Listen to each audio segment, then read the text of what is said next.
এই যে দেখুন আমি ডিমগুলো সব সেদ্ধ করে নিয়েছি, সুন্দর সেদ্ধ হয়েছে। এখন আমি সব ছুলে নিব। আলুগুলোও সেদ্ধ হয়ে গেছে, দেখুন আলুগুলোও সেদ্ধ হয়ে গেছে। আমি ডিম আর আলু একসঙ্গে সেদ্ধ করে নিয়েছি, এখন সব ছুলে নেব। দেখুন চোচাটা কি সুন্দর উঠে যাচ্ছে। আমি এভাবে সবগুলো ডিম ছুলব।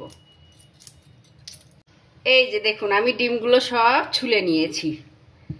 আর আমি আজকে ডিমের বাংলা ঝোল বানাবো, তো তাই আমি এখানে পেঁয়াজ কেটে নিয়েছি, রসুন নিয়েছি, কাঁচা লঙ্কা নিয়েছি, আর আদা নিয়েছি, আর একটু টমেটো নিয়েছি। এগুলো সব আমি একসঙ্গে বেটে দিব। আর এখানে আমি সম্বার দেওয়ার জন্য একটু জিরা, তেজপাতা, শুকনো লঙ্কা নিয়েছি।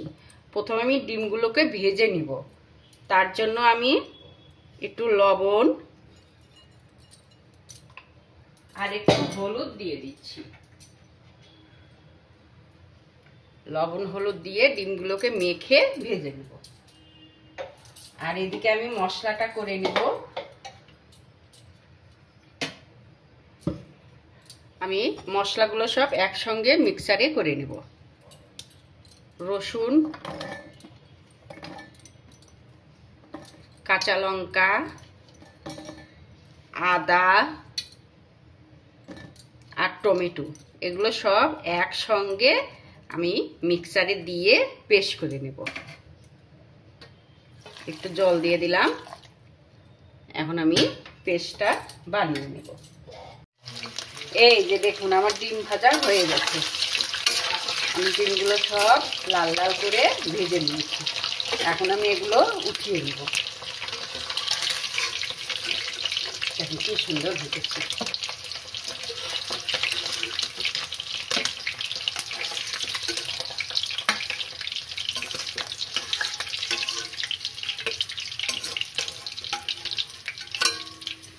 এখন আমি এই তেলের মধ্যেই সম্বারটা দিয়ে দিব।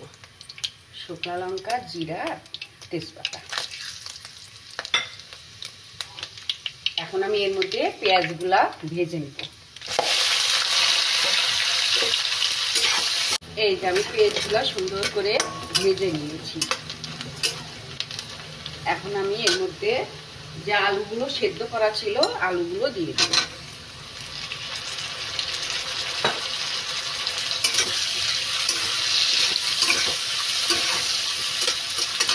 এখন আমি মশলাগুলো দিয়ে দেব। যে মশলাগুলো বাটা ঘষা করে নিয়েছি ওগুলো দিয়ে দেব।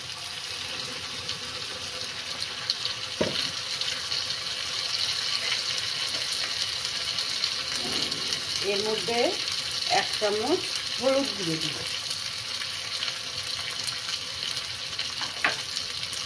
একটু ধনিয়া গুঁড়ো, একটু জিরা গুঁড়ো আর 2 চামচ লবণ দিয়ে দিব।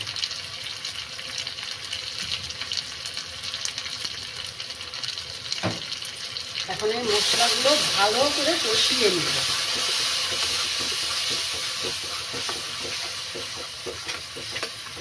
এই যে দেখুন আমি মশলা দিয়ে আলু দিয়ে পেঁয়াজটা সুন্দর করে ভাজা ভাজা করে নিয়েছি, কষিয়ে নিয়েছি। দেখুন তেলটা বেরিয়ে এসছে চারিদিক দিয়ে। এখন আমি এর মধ্যে ঝোল দিয়ে দেব। দেখুন কি সুন্দর হয়েছে, কালারটাও সুন্দর এসছে। এখন আমি জল দিয়ে দেব।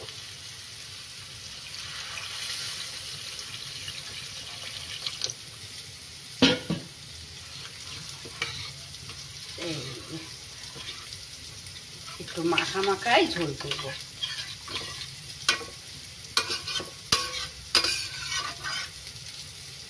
এখন আমি ডিমগুলো দিয়ে দিব। ডিমগুলো সব দিয়ে দেব।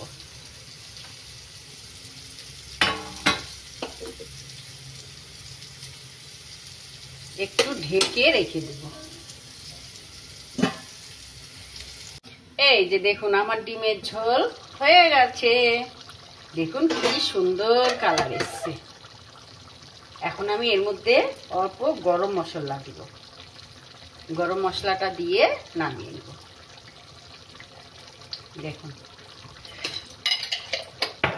আজকে আমার ডিমের বাংলা ঝোল দেখুন কি সুন্দর হয়েছে। গরম গরম ভাতের সঙ্গে খেতে খুব ভালো লাগবে।